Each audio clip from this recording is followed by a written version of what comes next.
नमस्कार, मैं हूँ कात्यायनी परासर और आप देख रहे हैं state India news. Uttar Pradesh के जौनपुर में मछली शहर पड़ाव हादसे में हुई 3 लोगों की मौत के मामले में मृतक प्राची मिश्रा की बड़ी बहन साक्षी गुरुवार को दोषी अधिकारियों के खिलाफ एफआईआर दर्ज कराने एसपी ऑफिस पहुंची। एसपी नहीं मिले तो सीओ से मुलाकात कर एफआईआर की मांग की।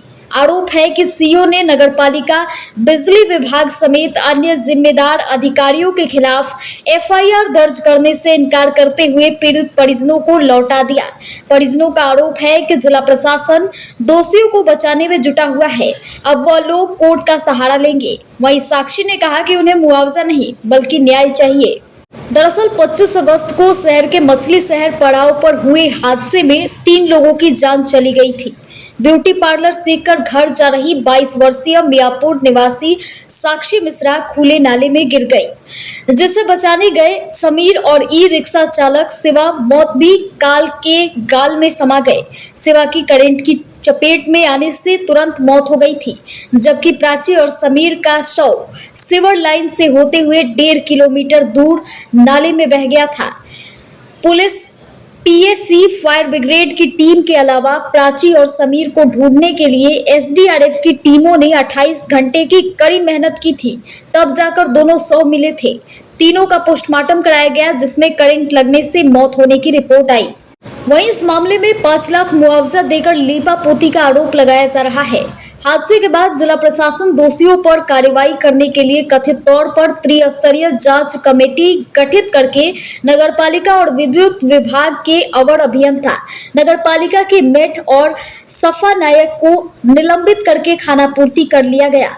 स्थानीय विधायक और खेल मंत्री गिरीश चंद्र यादव के साथ जिला प्रशासन हादसे में मृत ई रिक्शा चालक शिवा गौतम और ननिहाल के आए प्रयागराज निवासी समीर के रिश्तेदारों को 5 लाख का चेक देकर फोटो भी खिंचवा लिया। लेकिन जब प्राची मिश्रा के घर मंत्री और डीएम समेत अधिकारी मुआवजा देने गए तो मृतक की बड़ी बहन साक्षी ने मुआवजा लेने से इनकार करते हुए कहा कि आप किसी की जी जान से कीमत नहीं लगा सकते हैं। मुआवजा देने के बाद दोषियों पर कार्रवाई कीजिए, वो तो आप कर नहीं पा रहे हैं। मुआवजा हमें नहीं चाहिए। हालांकि इसके बाद मंत्री समेत अधिकारियों को बेरंग वापस लौटना पड़ा था। मंगलवार को जब समीर के परिजन जौनपुर पहुंचे तो उन्होंने भी डीएम डॉक्टर दिनेश चंद्र सिंह से मिलकर दोषियों के खिलाफ एफआईआर दर्ज कराते हुए कार्रवाई की मांग की थी। समीर के परिजनों ने भी कहा था कि हमें पैसा नहीं, न्याय चाहिए। इसके लिए हमें जहां तक जाना होगा हम जाएंगे। 7.5 लाख मुआवजे का बयान देकर 2 पीड़ितों को दिए 5 लाख, फिर मांगी माफी। हादसे के बाद बिना जांच रिपोर्ट आए ही अधीक्षण अभियंता विद्युत रमेश चंद्र ने तीनों मृतकों के परिजनों को 7,50,000 रुपए मुआवजा देने का बयान दिया था। हालांकि खेल मंत्री के द्वारा जिला प्रशासन ने समीर और शिवा के परिजनों को 5-5 लाख रुपए की आर्थिक सहायता का चेक देकर फोटो खिंचवाया। मुआवजे के मरहम में 2.5 लाख की इस झोल को लेकर जब सोशल मीडिया पर लोगों ने ट्रोल किया किसी को, तो बुधवार को अधीक्षण अभियंता ने मानवीय भूल बताकर माफी मांग ली और बताया कि 7.5 लाख रुपए की सहायता विद्युत विभाग के कर्मचारियों को केवल दी जाती है। इस मामले को लेकर एफआईआर दर्ज करने पहुंची साक्षी। गुरुवार को मृतक प्राची की बड़ी बहन अपनी मौसी निभा समेत अन्य लोगों के साथ जौनपुर के पुलिस अधीक्षक कार्यालय पहुंची। एसपी नहीं मिले तो क्षेत्राधिकारी सिटी देवेश कुमार सिंह से उनकी मुलाकात हुई। आरोप है कि जब साक्षी ने 3 मौत के दोषी अधिकारियों पर एफआईआर दर्ज कराने के लिए क्षेत्राधिकारी को तहरीर दिया तो उन्होंने नहीं लिया।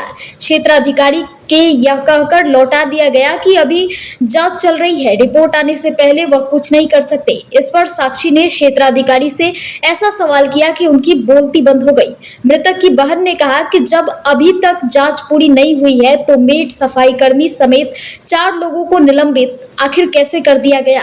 हालांकि क्षेत्राधिकारी ने उन्हें डीएम के पास जाने की बात कहकर वहां से लौटा दिया। जौनपुर में विभागीय लापरवाही से हुई 3 मौत पर दोषी अधिकारियों के खिलाफ कार्रवाई न करने पर मृतक प्राची की बहन साक्षी ने कहा कि जिला प्रशासन दोषियों को बचाने के लिए लिपापोती में जुट गया है। हादसे के इतने दिन बीतने के बावजूद कोई अधिकारी कार्रवाई के संबंध में स्पष्ट जानकारी नहीं दे पा रहा है। उन्होंने कहा कि वह तीनों मृतकों के दोषियों को सजा दिलाने के लिए अब न्यायालय का सहारा लेंगी। वहीं आपको बता दें कि जौनपुर में खुले नाले में गिरने से 3 लोगों की मौत के बावजूद जिला प्रशासन कोई अभी तक कार्रवाई नहीं किया है। अभी भी नाले खुले हुए हैं और आए दिन सड़कें धंस जा रही हैं। लोग नालियों में गिरकर चोटिल हो जा रहे हैं, यहाँ तक कि उनकी मौत भी हो जा रही है। लेकिन इस सब के बावजूद जिले के जिम्मेदार अधिकारी मूक दर्शक बनकर शायद अगले किसी बड़े हादसे का इंतजार कर रहे हैं।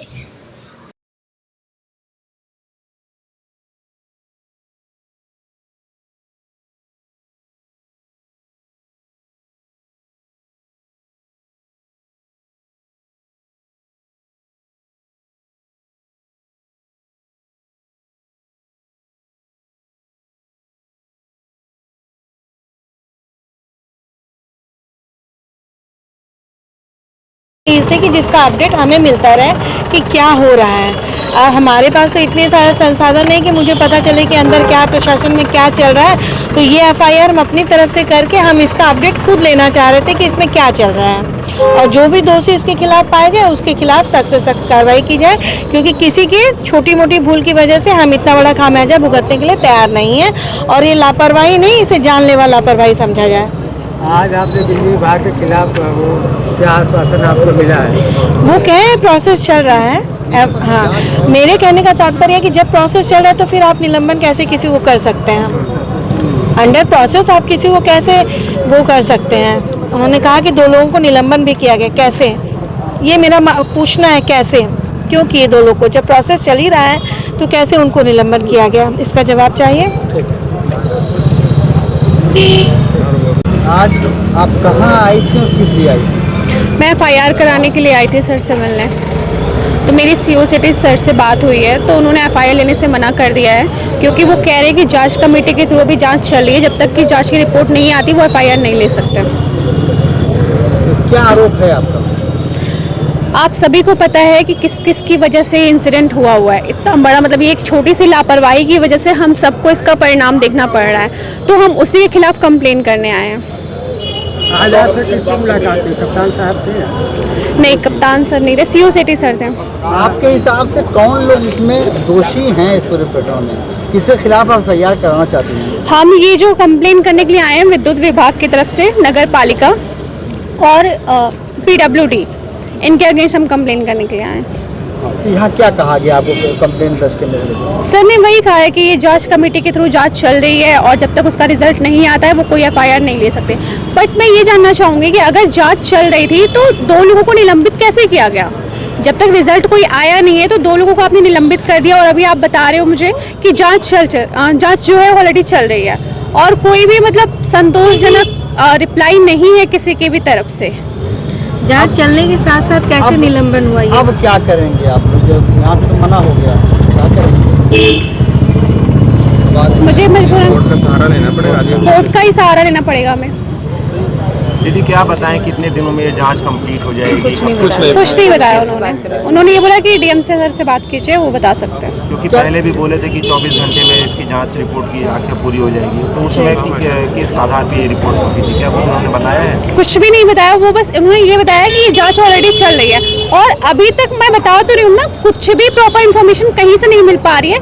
3 लोगों की जान चली गई एक छोटी सी लापरवाही की वजह से, और ये इस तरह से डील कर रहे हैं कि मैं क्या ही बताऊँ। टरका रहे हैं आप लोगों को क्या इस तरह से? लग तो ऐसा ही रहा है ना, आश्वासन पे आश्वासन दिया जा रहा है, कन्विंस करने की कोशिश कर रहे हैं। ठीक है, मैं समझ रही हूँ कि थोड़ा सा प्रोसेस लंबा हो सकता है, थोड़ा सा टाइम लगेगा इसमें, लेकिन आप हमें बताएंगे तो सही ना। हमने तो 3 दिन जिंदगी खो दी है ना, हम क्यों भुगत रहे हैं इन सब की सजा? हम क्यों ये सब फेस कर रहे हैं? हम क्यों कोर्ट कचहरी दौड़ रहे हैं? हमें ये सब क्यों देखना पड़ रहा है? एक छोटी मतलब इस पे कोई प्रॉपर एक्शन क्यों नहीं हो रहा अब तक? और हम एफआईआर करने आज पे आप कंप्लेन भी नहीं ले रहे हैं। जो मुआवजा देने के लिए गए थे, क्या आप नहीं, हमने मुआवजा लेने से मना किया है, क्योंकि आप इस चीज को मुआवजा दे के दबा नहीं सकते हैं। आप 3 जानों की कीमत नहीं लगा सकते हैं। दोषियों पे क्या कार्रवाई होनी चाहिए? जो भी विभागीय कार्रवाई रहेगी वही होगी, थोड़ा ना हम पर्सनल कोई हमारे कार्रवाई कहने से करा तो रहे हैं। होगा नहीं, जो भी आता होगा उनके उसमें प्रोसेस में वही होगा, बट उस पर एक्शन हो तो सही, स्टार्ट तो हो।